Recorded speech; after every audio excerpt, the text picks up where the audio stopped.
Hi, I'm Lawrence Edison, Black Mountain Honey. Welcome to another episode of No Nonsense Beekeeping. We're here in the orchard apiary today, and I'm going to show you what a full-size colony should look like going into winter. So we've done this video already with the nukes, and I thought it would be worthwhile just showing you how that applies and kind of translates across over into a full-size colony like this. It's the 5th of September today, so Saturday the 5th of September, and this is what I want my colonies looking like coming into the winter. That winter preparation period, it starts so early on in the year. Do you know what I mean? You're talking June, July, August. That's when you're prepping your bees to get them into a good state going into winter. You don't want to get to kind of August and September and say, right, let's start winter preparation. It doesn't work like that, and you've left it too late. The key and most decisive thing that you can do to get your colonies through winter is make sure they're strong. You need big, strong colonies, especially in North Wales, just to kind of keep that temperature up within the brood nest, and that's what sees the colonies go through winter. If you're not getting the colonies strong, it doesn't matter whether you feed them, doesn't matter whether you give them varroa treatments, doesn't matter any of those other things. If you've not got strong colonies, the percentage of colonies that you will get through winter will reduce. So you need to start it early in the season, like we've discussed, giving them those preemptive feeds, which they turn into brood if they need it, and then you get big, strong colonies like this. So the purpose of this video is I'm going to show you what this colony looks like first week of September, talk you through how we've got it to this point, and just give you a few close-ups to kind of show you how strong and how well these bees are doing. So, quick update on this colony. This was a package that I bought from Murray McGregor. It's been built up throughout the year. I've taken a couple of splits off it, and do you know what I mean, this one was pretty much earmarked for a good season in 2021. They're really nice temperament bees. They're prolific, so they're big, strong colony. We've given it Apivar, so we've done one treatment of Apibioxal on this, got a mite drop, then we put the Apivar in, and we're on week 5 of the Apivar treatment. It's had a couple of rounds of feed, 2-to-1 syrup, but I used it to rear brood, so you could have used 1-to-1 syrup. Really doesn't make a massive difference early on in the year. Definitely don't feed 1-to-1 syrup now though, only heavy syrup now going forward. Puts too much moisture into the nest if you do it any other way round. And that's about it. Like, these guys pretty much take care of themselves. It's a lovely day here today. Although it's not sunny, it's kind of 18, 19 degrees. They found the ivy, definitely, and I'll show you how I know that because you can see the colour of the pollen. It's yellow, it's bright, it's the only colour pollen that's available this time of year that looks like that. And the weather's set fair for a couple of weeks, so I'm not doing any more feeding on this colony, although the feeders will stay on all year round, just in case they need anything. And I'll just leave the colony to it. So as I've said in previous videos, this time of year, I've got a lot more time to manage my colonies. So I can kind of remember my smoker, which I often forget, although I did forget my hive tool. So I'm using kind of a bit of a levering device, try not to break the frames. But the last thing you want to do it this year is go into your colonies unnecessarily. So I'm not going into many of my colonies. I can tell what I need to know by doing that. And this colony is heavy. And we're going to do a separate video showing you kind of how to heft and how to weigh the colonies and what your target weight should be for a number and a range of different hives. So I'm not going in any of my colonies, and I'm doing this video today specifically for you so you can see inside what is going on. So I need to be ultra careful because the last thing I want to do is damage or kill the queen, because then that ruins the colony. And the chances are, if I kill the queen now, unless I re-queen, they're not going to get through winter. So let's crack it open, have a look, and I'll show you what a really good colony looks like first week of September, getting ready for winter. So even before I'm into this colony, you'll see this on the GoPro as I'm recording it now. You can see how jam-packed this colony is. They are using every single bit of space within the hive, and they're going into the feeder. So if you can see that now, I'll stick it up in the corner up there. Look how many bees are in that feeder. And that's not because they're gagging for food. I've lifted them, I've hefted them, they're full to the brim with feed.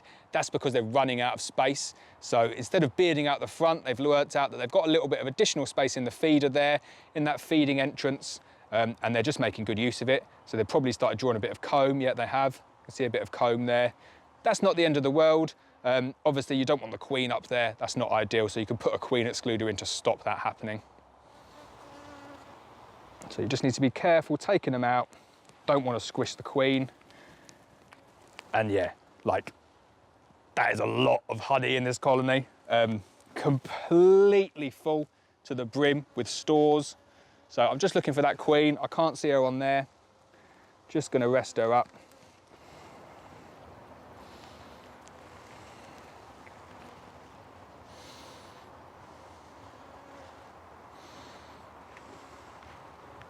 Like, I've had a few people have a go at me saying I keep such aggressive bees.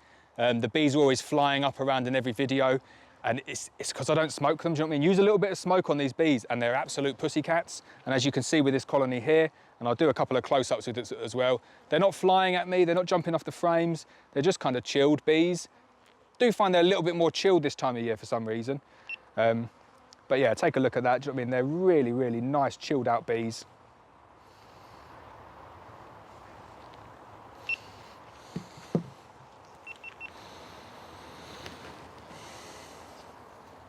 Right, so that's second frame in now, so that's frame 3 from my side, and then we're into brood. So I was a bit worried when I pulled out frame 2 and I saw that it was completely capped full of stores. That means that frame 1 will almost certainly be completely capped full of stores as well. So I've got frame 1 stores, frame 2 stores, and then frame 3, as soon as I pulled it out, it was nowhere near as heavy, and I can see there's a good amount of brood on frame 3. Just keen to kind of find the queen before I start going shaking them off and showing you the brood. So we'll go through a couple more colonies and I'll come back and show you the brood.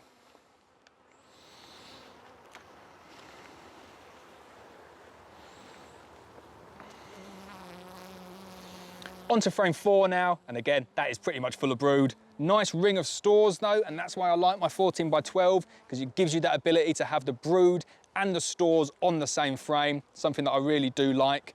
Gives you a little bit of a buffer, both in the spring and during the June gap and going into winter as well. So we're on to frame 5 now, and I found the queen. So there she is. A little bit more tetchy on this frame, obviously, because the queen's there. So I'll just show you the queen. Right, so now that we know where the queen is, I'll shake a couple of frames and show you what the brood looks like. So as you can see there, we've got a pretty much kind of, probably half the frame there full of brood. I'll just make sure I put that apivar strip somewhere, I'm not going to forget it. About half the frame there full of brood. I'll do a close-up in the top right-hand corner. That's what you want to see. So on these frames, kind of frames, really 2 to 9, you want to see some brood. And as you get further and closer to the middle, you should see the frames have less stores and more brood. And you're just basically building what the bees would build in the wild, which is stores on the outer edge and then brood in the middle, and that's where they're going to cluster on that brood. But what I really like about 14 by 12 is that band around the outer edge of the frame. It gives you that buffer, and it really, really enables you to kind of not feed the bees that much, because they can kind of store surplus feed throughout the season in that brood box, and then they use it as and when they need it. So I really do like 14 by 12. So let's take a look and I'll show you some more frames. So what's really nice to see on this frame, and this is frame 6, is some empty cells. So you've not just got it jam-packed full of stores or eggs or capped brood, you've actually got some space, you've got a bit of a buffer in there, because the last thing you want to do is just overfeed these colonies so they've not got space to lay. The queen will pretty much lay them up, do you know what I mean, face to face this time of year, but she won't do it unless she actually needs to.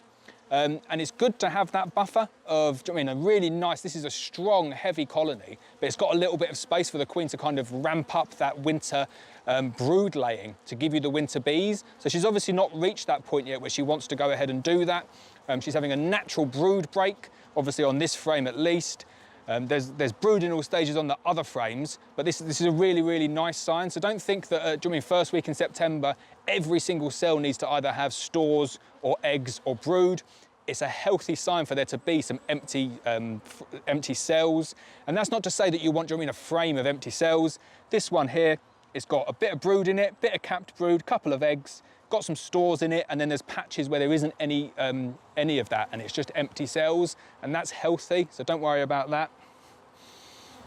And again, on this frame here, and I'll do a close-up, top left-hand corner, it's not full, do you know what I mean? You can see they're bringing in that ivy pollen. That's really good. You want to see a good amount of pollen in your brood box this time of year.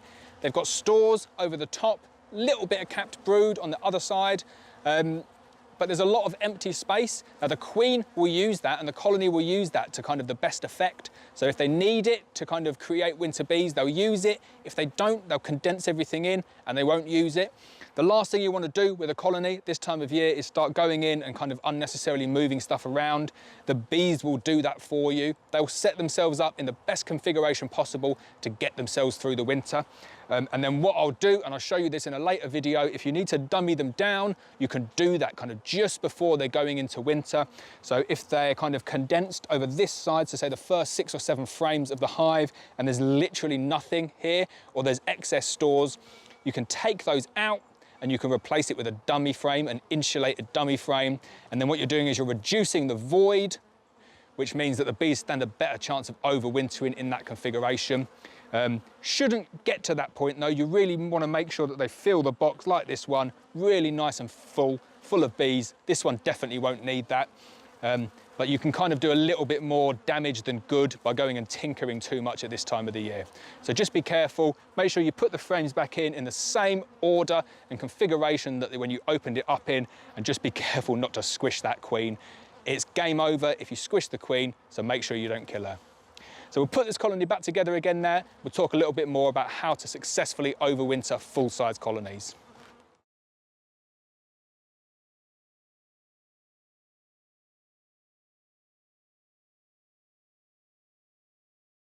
So there we have it. That's what a full-size healthy colony should look like going into winter. I will have variation across all of these colonies. I'll have some that are considerably bigger than that. I'll have some that are considerably smaller than that. I'll have some that have got too much stores, some that have got too much brood, maybe some that are not so well. But you will get variations, but you're just trying to aim for kind of like an optimum performance from your colony. And you're trying to balance the amount of brood, the amount of stores. Obviously, you've done your treatments, you've given them feed. It's all about real kind of fine tuning at this point of the season. And there's not a huge amount you can do now to kind of support a colony to get them through the winter, unless you want to start carving up other colonies and adding brood. I just wouldn't recommend it. All of that stuff should be done in July and August. Do you know what I mean? So if you need to boost the colony's strength, if you need to requeen a colony, obviously kind of August is my time to do varroa treatment, so mid to late August, get all of those done. And then obviously feeding, if you need to feed to boost the brood, or if you need to feed to give them additional stores because they're light, like all of that stuff should really kind of not be complete by now, but you should have started it a long time ago. September for me is fine tuning. It's finishing that last little bit of varroa treatments, and it's getting the colonies up to strength in terms of weight. And again, if I just lift this colony here, and you would have seen it from the inside, this has got loads of stores in it. Like I will not be feeding this colony going into winter. There's at least kind of like 20, 30 kilos of stores in there at the moment, and they're out foraging for more ivy, so they're going to pack that full. And I suspect that those empty cells in there over the next 2 weeks will probably get filled up with stores, and then they'll arrange that brood nest as they want it. So a 14 by 12 box obviously is, I mean, they're not going to pack that full of bees. You will have excess stores, but the idea is that come the spring, they should build and fill that out and fill it with bees. Again, ultimately, it might take a little bit longer than a national brood, and you might get that buffer, and you might have to replace a couple of frames of stores just to give the balance that you need. But again, it's very kind of fine margins that we're discussing here. You want the simple answer to getting bees through winter is you want healthy bees. Make sure you do your treatments at the right time of year. You want strong colonies. You want to see brood, good amounts of brood, and you don't want any diseases, and you want healthy queens. Like, it's just ticking off the majority of the boxes. And like I say, most of it though hinges on big, strong colonies that fit the container that they're in.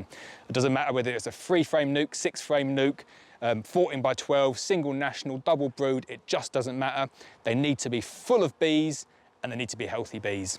That is pretty much the simple trick to get them through the winter. So I hope you've enjoyed this video. I really do hope that all of my supporters and all of my subscribers do really, really well this year, and I hope you've had a good honey harvest, and I hope that you can use the advice that I've given you to help you prepare your bees, get them ready for winter, and have as minimal losses as possible. Final thing I will say though is, I mean, winter losses are natural. I've had winter losses. I'll post the video up there. Do you know what I mean? We had pretty catastrophic winter losses last year, and it was because I was trying different things. I was doing things differently. It felt like everything was kind of stacked against me. But you recover and you learn and you adapt, and that was the reason that I did that video. And you might say, oh, well, do you know what I mean? That video shows that you're rubbish at getting bees through winter. And I was. Last year, I was terrible at getting bees through winter and made lots of mistakes. But I've taken those on board. I've shared them with you so you don't make the same mistakes. And I'm putting kind of the lessons that I've learned into practice, and I'm getting them through the winter.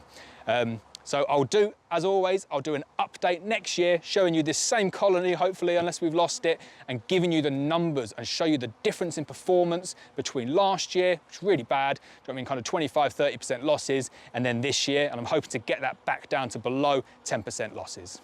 So I hope you've enjoyed the video. As always, please hit the subscribe button, please hit the bell so you're notified of every video, and I'll see you next time.